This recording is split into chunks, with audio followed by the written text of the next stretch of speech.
Welcome to the debate. For a century, the speed of human industry was really dictated by biological limits. I mean, we need sleep. We get distracted.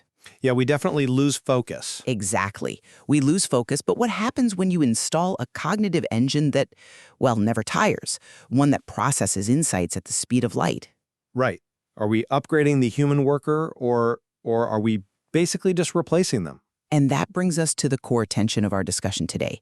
We're looking at the profound, rapid integration of artificial intelligence into the workplace.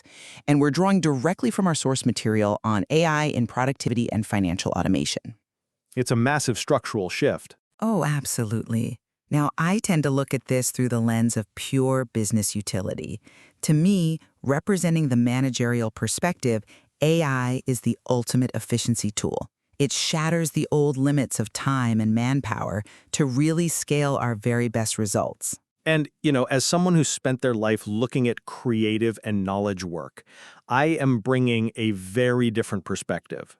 We keep hearing this corporate buzzword, productivity multiplier. It's a very accurate phrase. It sounds great in a pitch meeting, but when you look closely at the data, what we're really talking about is workforce substitution. We're talking about the commodification of human ingenuity. Well, let's actually dig into that phrase, productivity multiplier, because I really don't think it's just a buzzword. It's a mechanical reality. Across industries, AI is fundamentally breaking the historical constraints of time and resources. Okay, but how exactly? Think about the daily friction of modern work, sorting emails, cross-referencing massive spreadsheets, generating routine reports. Right, the busy work. Exactly, the busy work. These are necessary, but they are incredibly low-value uses of human brain power. AI automates that repetitive labor. Sure, I can see that. But it goes so much further than that. It speeds up decision-making by analyzing real-time data at a scale no human team could ever match. By removing the burden of routine labor, a small team can now achieve what once required a massive staff. Right. But when we look at the evidence regarding knowledge work, the dynamic rapidly shifts from simple assistance to outright replacement. The data shows AI isn't just organizing files anymore. No, it's doing a lot more. It's brainstorming ideas. It's generating visual concepts from scratch. I mean, it is producing 50 versions of an advertising campaign in the time it takes a human to pour a cup of coffee. Which is incredible speed. But when an algorithm steps into drafting and concept generation, the very core of creative work, it crosses a critical line. It goes from being an assistant to a replacement. Because if a small team can accomplish the work of a large staff, the rest of that staff is being actively substituted by predictive algorithms. I see why you think that, but let me give you a different perspective on what that creative work actually entails.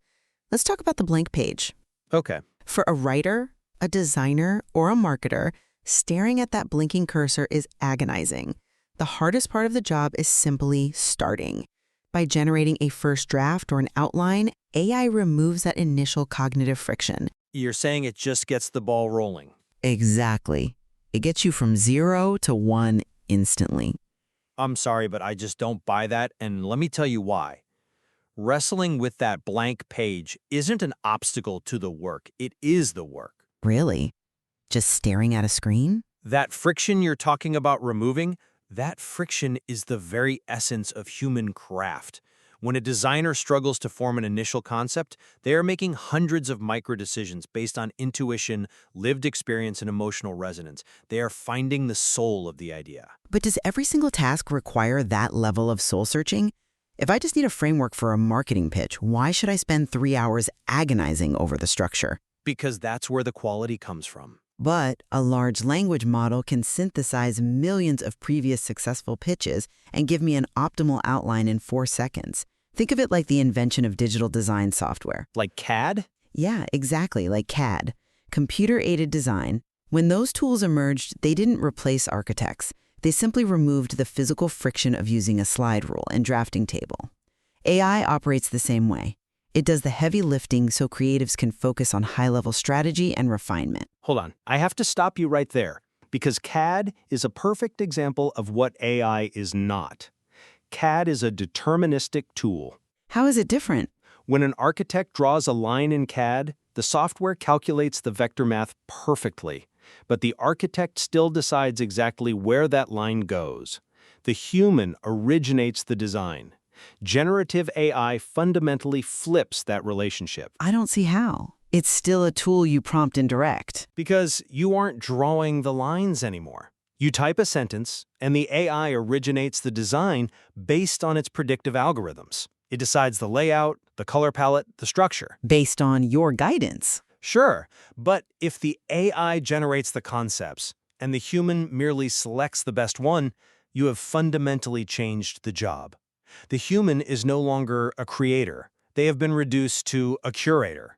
They are just an editor of automated outputs. Wait, I want to push back on that. As a manager, if an AI gives me 50 acceptable variations of an ad in 3 minutes, and my curator, as you call them, picks the best one, Right? and we launch it to great success, I see that as a massive win. Why shouldn't I value that speed?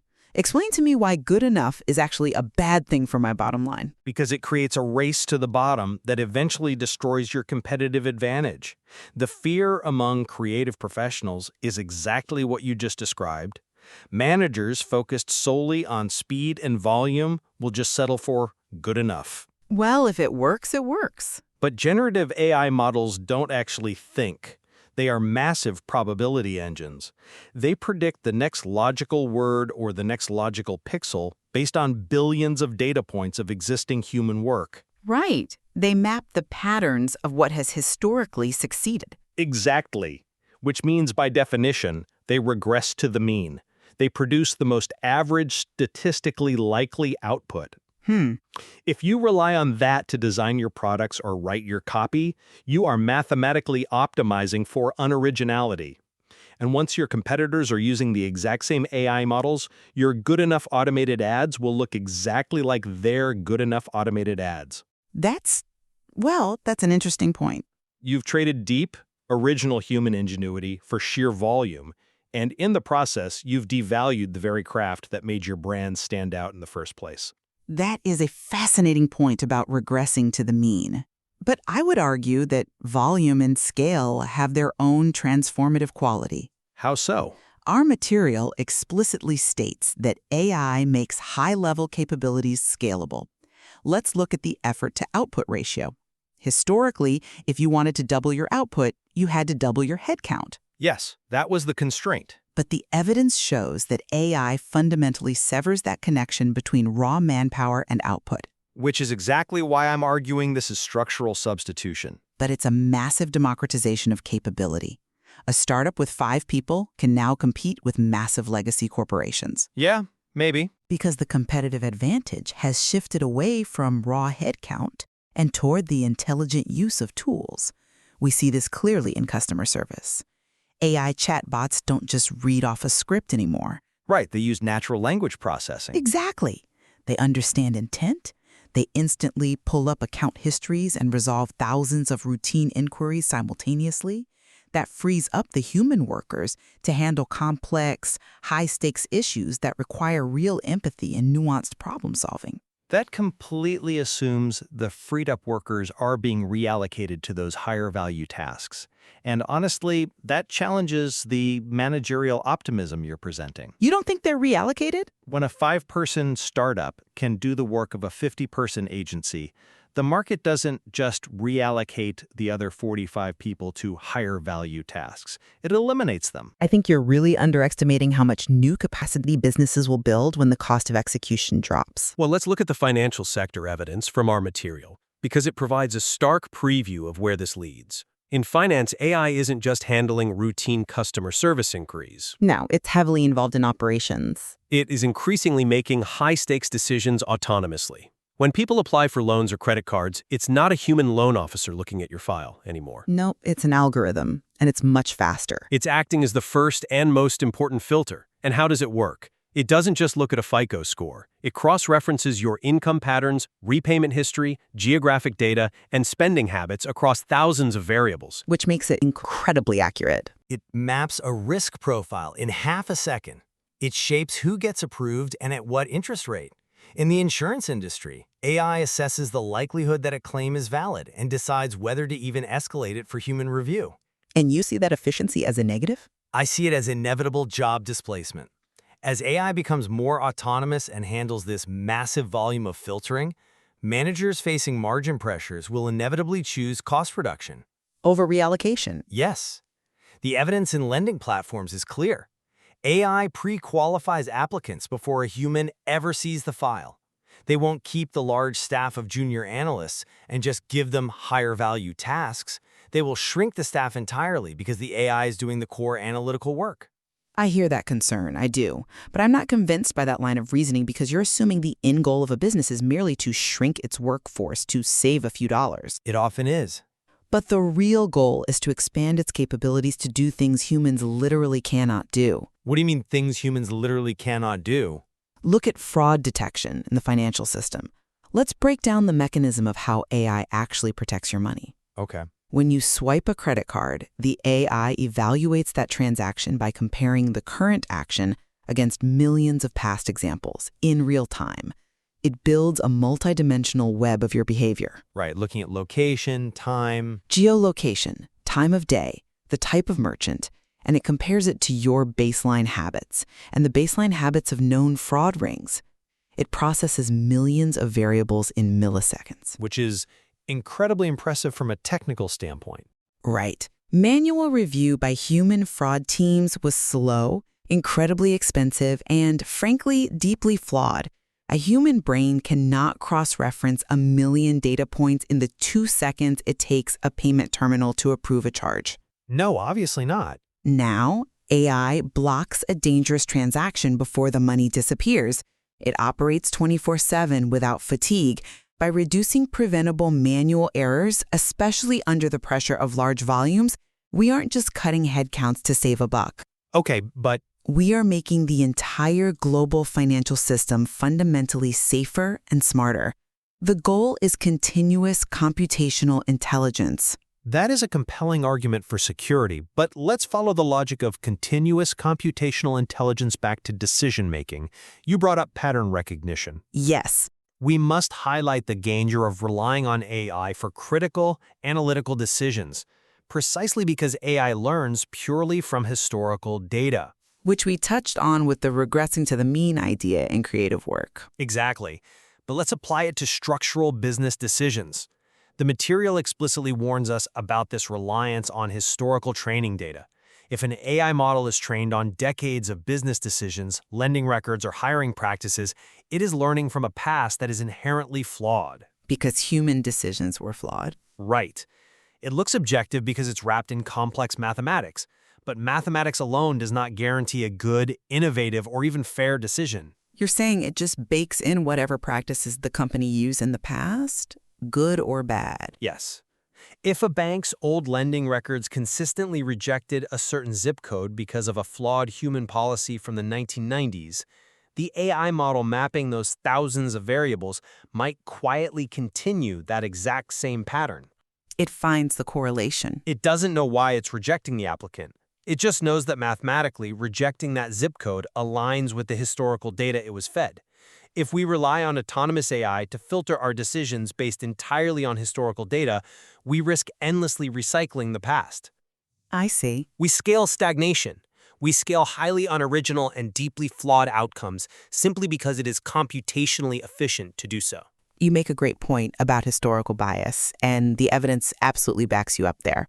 Math doesn't automatically equal perfection, but isn't the goal to combine AI's operational speed with human ethical governance rather than relying on it blindly? That's the ideal, yes.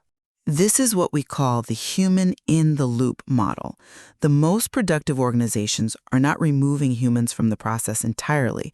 The material stresses that human oversight remains essential, especially in decisions that affect livelihoods or massive capital allocation. Right? We combine the sheer speed of AI with human judgment and compliance review. Furthermore, AI helps humans learn faster. Imagine a new employee using an AI system as a real-time guide to understand complex company procedures, radically shortening their learning curve. That's definitely a benefit. It's collaborative intelligence. It's not about letting the algorithm run wild. It's about humans using an unprecedented tool to manage risk more effectively. The demand for a human in the loop sounds fantastic in a press release, but the material also notes what makes this moment completely different from earlier waves of technology. Which is the scale and, more importantly, the autonomy of the systems involved. But humans still set the parameters. Setting the parameters isn't the same as governing the execution. Let's look at high-frequency trading. This is the ultimate example of autonomous scaling. Oh, sure. In the financial markets, algorithms are executing complex buying and selling of assets in fractions of a millisecond. They are reacting to news headlines and micro-fluctuations in order books instantly. Which provides massive liquidity to the market. But at what cost to stability? Human reaction time is roughly a quarter of a second. The algorithm has executed 10,000 trades before a human optic nerve can even register the screen. Right. We can't keep up. A human trader could never process information quickly enough to intervene if something goes wrong. If an investment model behaves unpredictably, perhaps misinterpreting a data point because it lacked human context, it can amplify market volatility. It can trigger a massive sell-off before a human even realizes what is happening. Like the famous flash crashes. Exactly. When systems are specifically designed to operate at a speed and volume that fundamentally exceeds human cognitive limits, human governance becomes a bottleneck.